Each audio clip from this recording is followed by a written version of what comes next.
Hi, this is Kelsey Fukowski, and in this video, we're going to be looking more specifically at the three worlds colliding, and that, of course, is going to be Europe, Africa, and the Americas during the Age of Exploration. And it's no coincidence that period one is going to start off in 1491, just 1 year earlier, before, of course, Columbus will take his maiden voyage to North America, or what he will think, of course, is being India.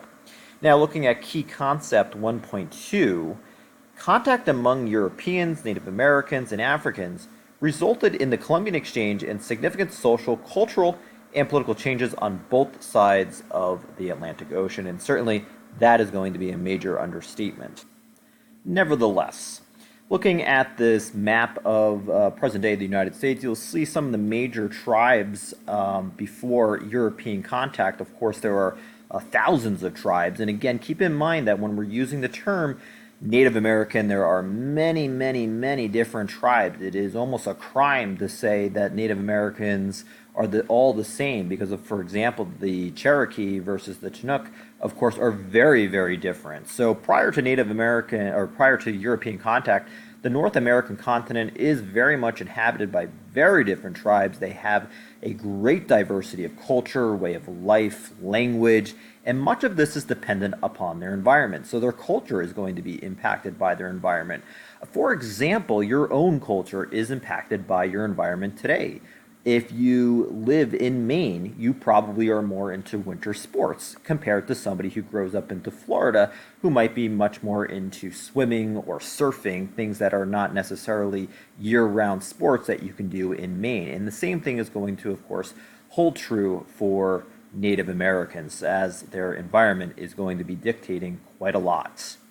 So here we are with Columbus in 1492, landing in Hispaniola, which of course today is present-day the Dominican Republic, and Haiti.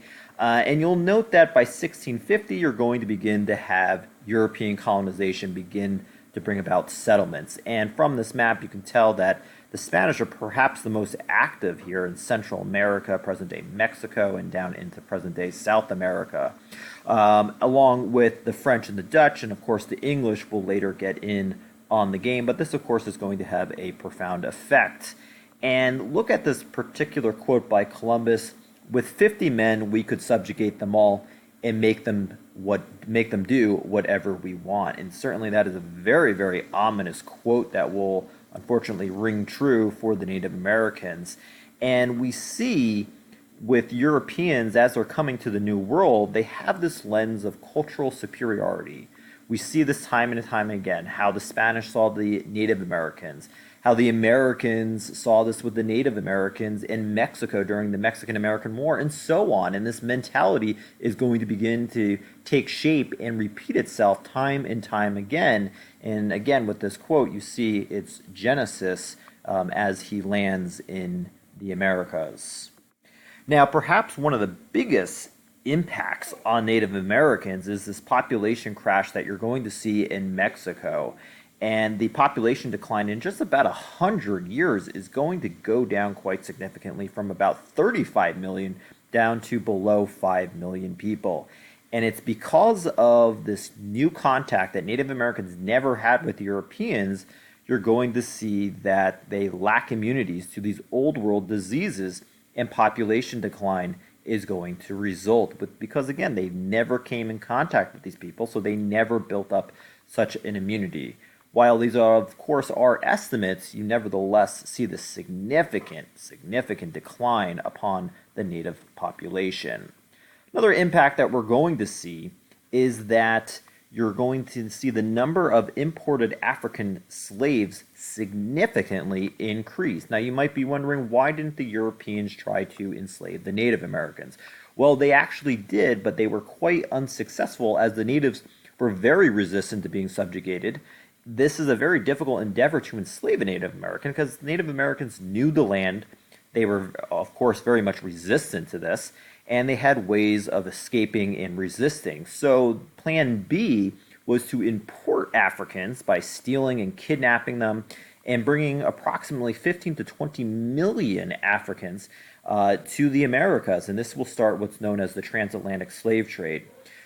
What you get with this is 5% of actual Africans taken to the New World will be in what's later becoming the United States. However, the vast majority are actually taken to Brazil in the Caribbean to work on the sugar plantation. So that, of course, is another significant impact of the three worlds colliding. Now, of course, you're going to see that with European contact, as the Europeans are going to be trying to move much further west, that's going to impact the Native Americans, but that's sort of going to happen a little bit later on in American history.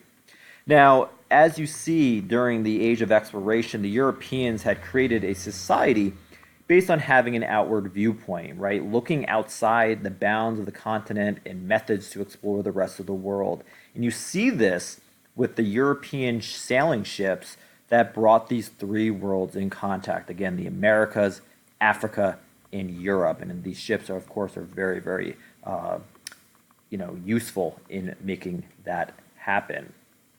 Now, when you look at going back to slaves being kidnapped from Africa, you see that even in Africa, you had some very diverse societies and some very advanced societies. This is looking at Timbuktu, which is now Mali, seeing some very advanced villages and dwellings that they were able to set up.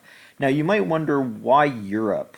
Why Europe? Well, if you look at Europe in particular, it is a peninsula of peninsulas, and it makes Europe, so prime for being the continent that's going to lead exploration. Seafaring had been in its blood, and the Renaissance, with this idea of looking outward, was also key. So look at some of the major leaders. You're going to see Spain, you're going to see Portugal on the Iberian Peninsula, you're going to see England, of course, being very dominant in seafaring. That's no accident. Europe is positioned. And then again, if you look at even Africa, they're the neighbors of the Europeans to the south. That's also going to make it a ready source of labor, ready to be taken and exploited. And you'll even, unfortunately, read about how African leaders were even complicit themselves sometimes in the slave trade. But ultimately, this is going to make it ripe for being exploited.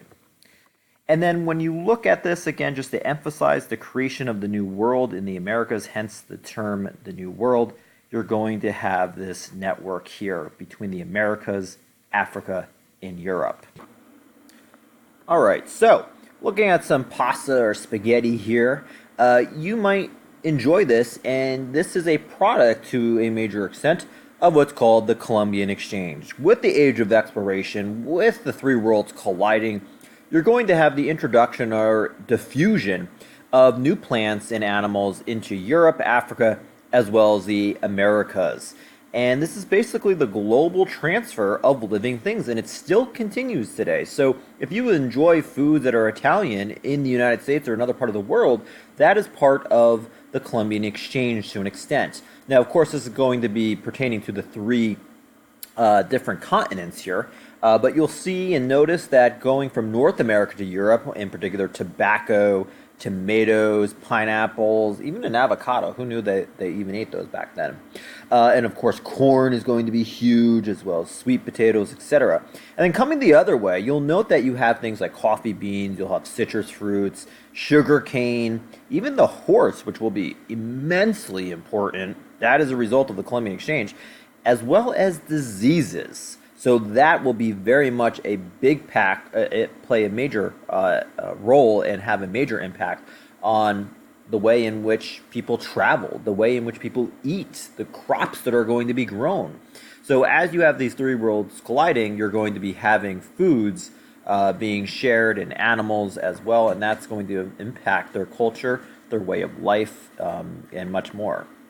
So certainly some of the positive effects, as I just mentioned, being new crops and animals, but the negative effects, of course, disease, you could even say to some extent tobacco, and of course slavery. Yes, absolutely. Slaves being transferred to the Americas absolutely is a negative impact of the Columbian Exchange. And some of these are just simply spread by air and touch, right? You're not necessarily, let's, bring over some smallpox. Simply just breathing and making contact was enough to kill somebody and spread these deadly diseases. And, you're not going to have advanced science at this point, as Europeans are simply going to believe that these Native Americans died because they were simply non-Christian. Nevertheless, this has a huge, huge impact on all cultures and all worlds that are colliding, and this exchange continues today. And as you enjoy your pasta, keep in mind the Columbian Exchange.